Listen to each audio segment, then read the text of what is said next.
Hey guys, welcome back. My name is Scott, and today we are back at the Guff Stuff podcast, the gaming podcast weekly, and we are going to be talking about different types of games today and just going over a little rundown of what you can expect when you go into a gaming store. I'm not going over all of them, I'm going to go over a few basics, and yeah, I want to do a podcast. It's exciting and entertaining for you all. But to do that, I think some of the terminology I'm going to need to do, I'm going to have to describe some of that. And I know that people listening to future podcasts probably and maybe won't hear this one, and that's fine. But you can always come back, reference the first podcast, terminology. That's what we're going to call this podcast. And that's just kind of important. So you know what kind of stuff you're getting into. First, we're going to start with terminology for different types of games. We have tabletop RPG, which, of course, is tabletop role-playing game. That's what RPG stands for, role-playing game. And famous popular games of that genre are like Dungeons & Dragons, Pathfinder, Star Wars, and things of that nature. What do you do in a tabletop RPG? Well, basically, you have... It's a big game of imagination, right? And there are core rule books and lots of accessories to go along with the game. But it really, really boils down to a game of imagination. It is a GM or a game master or a DM, a dungeon master, depending on what you want to call them. They sit down and they get a group of people together and they tell a story. And the players react to the story based upon their characters. And that's basically what a tabletop RPG is. There's not a lot to what you need for a tabletop RPG. Generally, if you have a game master, he will have everything you need. As a player, it's nice to have your own player's handbooks or your own core books. You can do your own rules, make your own characters and stuff like that. It's always good to bring dice if there's dice involved in the game. Pen, paper, that's always a good thing. And a good attitude. That's important too. So don't forget that. So that tabletop RPG, very popular. Very big game, pretty cheap to get into as long as your game master does not expect you to bring all the books that you need to play. So simple. Next, I want to get into board games. Well, I think board games for the most part are pretty self-explanatory. It's a game that comes in a box and probably has a board. I mean, it's not necessarily in that order, but that's generally what a board game is. Popular board games could include Monopoly, Candyland, all kinds of games. Now, I'm just saying basic games because I don't want to get into specifics. There's hundreds upon thousands of board games. There's games based on Pandemic, which is a fantastic board game. So if you ever look into that, Catan, Trains, many more. It's hard to, I could go on for hours about just board games. And there's also different types of board games. So if you're interested in board games, there's different styles of board games. There's like a subgenres of board games. And some of the stuff we're going over, they will be included in that, but we're not going to get into subgenres of board games today. Right now, we're just talking about some terminologies based on that. So we got board games. Those are games that have a box generally, like I said, and you just pull the pieces out. You have everything included. You generally don't need anything extra. Most board games come with everything you need to play. So, pretty simple. Usually instructions are pretty simple. Of course, you can get complicated board games. But for the beginning, if you've never played a board game before, go out and buy a very simple board game. There's lots of them. And, if that's something you want me to talk about, types of board games to start with, then we'll make a podcast about that. And we'll make some videos about that on YouTube. But for now, we're just talking about terminology. So board games, that's what board games are.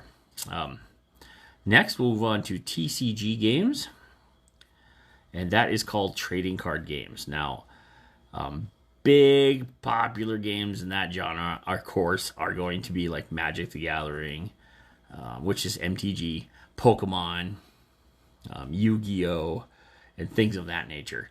A trading card game is a game where you build a deck of cards based off of boosters you buy or pre-built decks you can buy from some of the companies, and you go out, you pit your deck against other people's decks, right? That's pretty much what a trading card game is. Also, the cards have some significant financial value to them. Some trading card game cards could be worth up into the tens of thousands. Magic the Gathering has a very popular one called Black Lotus that's worth a lot of money. And so does Pokemon. Pokemon has the first edition Charizard, worth a fortune. See, those two cards alone could make your life a little easier for the year anyway. And if you invest right with the money you make from them, it could make a couple years very healthy and happy.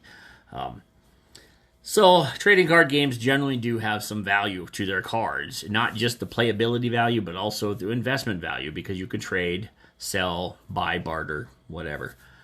You generally don't do that with tabletop RPG and board games. You can do that with trading card games.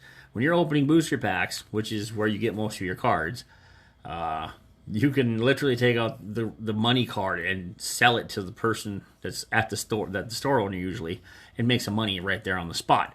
Or you can trade it to another player for X number of cards based on the value of the cards you pulled and the value of the cards they trade for you, right? So trading card games are a absolute insane way to make money if you are a savvy person. You know, if you really want to get into games just to make money, that's the type of game you get into, is a trading card game. And you can do that pretty easily. So, yeah, trading card games. That's called TCG games. It is trading card games. And again, Magic the Gathering, Pokemon, Yu-Gi-Oh! Them are the popular ones in that genre. And there you go. There's that. Now we're going to move on to mini war games. Right? Mini war games are a little different than the rest of them completely. Mini war games are a game where you build an army, usually out of some form of plastic or computer or metal, and you set them up on a table, and you have an opponent or multiple opponents that do the same thing. And then, based off the rules of the game, you go ahead and you battle each other, and your army you pit one army against the other armies, and whoever comes out on the top after all is said and done is the winner. Mini wargaming is not, I would not say it is a beginner game to get into. It is definitely a higher end game, because generally the minis are not cheap. Even with 3D printing, getting into a game like Warhammer or Star Wars Armada or some of those other Battlefront, some of those other games, them are some of the bigger popular games. Warhammer being probably by far the biggest.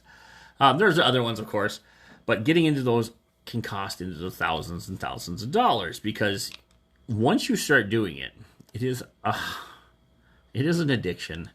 And it is fun, because then you buy the minis, you put them together, because most of the games you have to assemble the minis, and then you paint them. And then, again, you rinse and repeat and keep doing that for each army you build. Now, some games can have 20, 30, 40, 50 different types of armies. Star Wars is not too bad. It has a few factions, but not as much as, say, like Warhammer. They have many factions with many sub-factions and many different types of groups within groups that you can play, and everything can be colored differently and painted differently and assembled differently, and it gets to be quite a experience. If you're really just like, I played everything and I'm not sure what to do next, get into mini wargaming. That is a wonderful and time-consuming and expensive hobby to get into. Essentially, that's probably the game that's closest to a hobby out of all the games that we've talked about so far, and that we will talk about, is mini war games. Because once you get the armies built up, then somebody wants to build terrain, and they want to build the pieces, and they want to build the mountains, and they want to build the rivers, and they want to build the volcanoes, and the cities that you're fighting in, and on and on and on. And pretty soon you have hundreds of thousands of pieces and dollars invested in a game that you just love, right? So it is. I've played a few mini war games and I love them. I do know that it's expensive and it has time consuming, so I do have to limit a little bit on what I do with them, mostly because of that. Now, I'm not discouraging anybody from playing any of these games. They're all fantastic. I've played all types of these games, not every type, but I've played a lot of different types of each of these styles of games that I'm talking about today, and all of them are fun. They're all fun. They all have their place. They all have their time, and they all have their audience. Now, some of these can be very cross-platform. Mini war games and tabletop RPGs, for instance, play back and forth very well. So that's something to keep in mind. So now we have a few smaller genre types that I shouldn't say smaller, but different that generally most people don't include in a gaming store scenario, which is kind of where I'm coming from. We have deck building games, which are fairly popular. Some of those that are popular are considered like Legendary, DC Deck Builder, let's see here, Ascension, and things like that. Now, okay, deck building in board games can be very, very deceiving because they all come in boxes and they all come with cards and instructions and rules, just like I said. But deck builders don't generally come with a board where you move your little pieces around on and you try to go from point A to point B to win the game.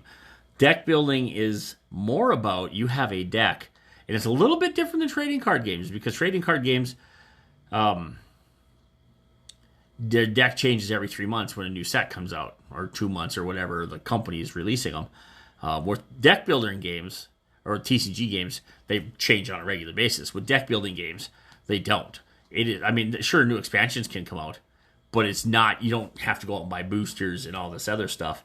It is a set number of cards in a game, and your deck building game generally has your area to play in, their opponent's areas to play in, which sometimes is cooperative, so it can be interesting and fun like that too. And we're going to actually have a podcast based on just the Legendary type deck building game, and DC Comics and stuff like that. But anyway, getting back to the subject, deck building games is each of you have a deck. You start with a set number of cards, and then you have a common pool in the board usually, and you go out and try to buy and compete to get those cards to build your deck, so you can beat off either a common enemy or a unique enemy to you to win the game. And whoever at the end has the best deck, or not the best deck, the most points in their deck pool, or whatever it's set up to be as, because there's multiple ways it can be done, wins the game. It doesn't mean the rest of you lose the game, because together you could all beat the common enemy and win the game together. But then there's one individual winner because that person has more victory points than the next person. So, and you build that, and you do that based off of what you think you want to accomplish during that scenario. Lots of times it's a scenario-based thing with deck builders, and so you have a specific play style you want to do to win the game. And yeah, so I don't want to get into it a whole lot, because just deck building games alone, I could spend, whole 15, 30-minute podcasts just doing deck building games, and I really don't want to do that.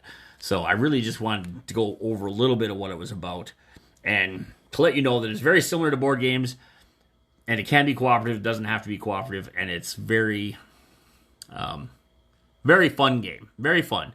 A lot of people love them deck building games, and there's a lot of them out there that are absolutely wonderful. And like I said, DC Comics has one. Legendary has one, Legendary Marvel, Ascension, and there's, of course, countless others. So, anyway, we're going to move on to just regular card games. When I'm talking about card games, I'm talking about things like cribbage. I'm talking about things like poker,